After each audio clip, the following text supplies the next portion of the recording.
सात परम ब्रह्मा तस्मै श्री गुरुवे नमः।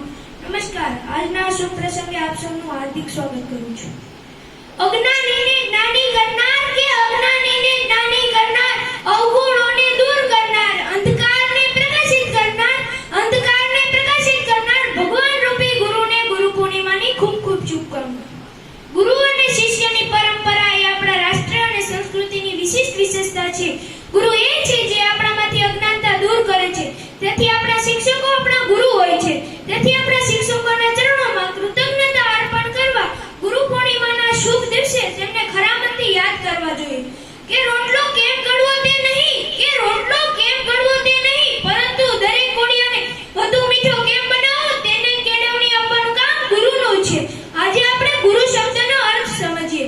ગુનો અર્થ થાય છે અંધકાર અને રૂનો અર્થ થાય છે દૂર કરવું। ગુરુ આપણા જીવનમાંથી વિકારની અજ્ઞાનતા દૂર કરી અને આનંદમય જીવન કેવી રીતે જીવવું તે શીખવે છે। આપણા જીવનમાં ત્રણ ગુરુઓ છે, એક માતા પિતા, બીજા શિક્ષક અને ત્રીજા આધ્યાત્મિક ગુરુ।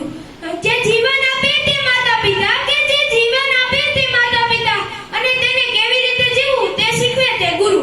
આપણા પ્રથમ ગુરુ છે આપણા માતા પિતા, જે આપણને બાળપણથી સારા સંસ્કાર કેળવે છે અને બાળપણથી બધું શીખવે છે અને સમાજમાં ભણવામાં મદદ કરે છે અને બાળપણથી જ આપણને સારી ટેવો કેળવે છે। તેથી પ્રથમ ગુરુ છે આપણા માતા પિતા।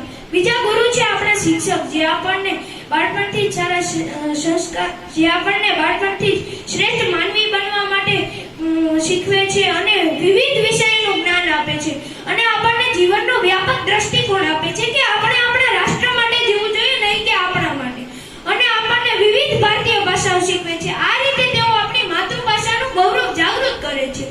વારંવાર મૂલ્યાંકન કરી સુધારો કરવાની વૃત્તિ ધરાવે છે, કે વારંવાર મૂલ્યાંકન કરી અને સુધારો કરવાની વૃત્તિ ધરાવે છે।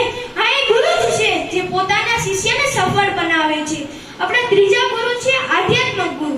ગુરુ દરેકના જીવનમાં દેખાય છે, જેમ કે શ્રી કૃષ્ણ અને અર્જુન, શ્રી રામકૃષ્ણ પરમહંસ અને સ્વામી વિવેકાનંદ।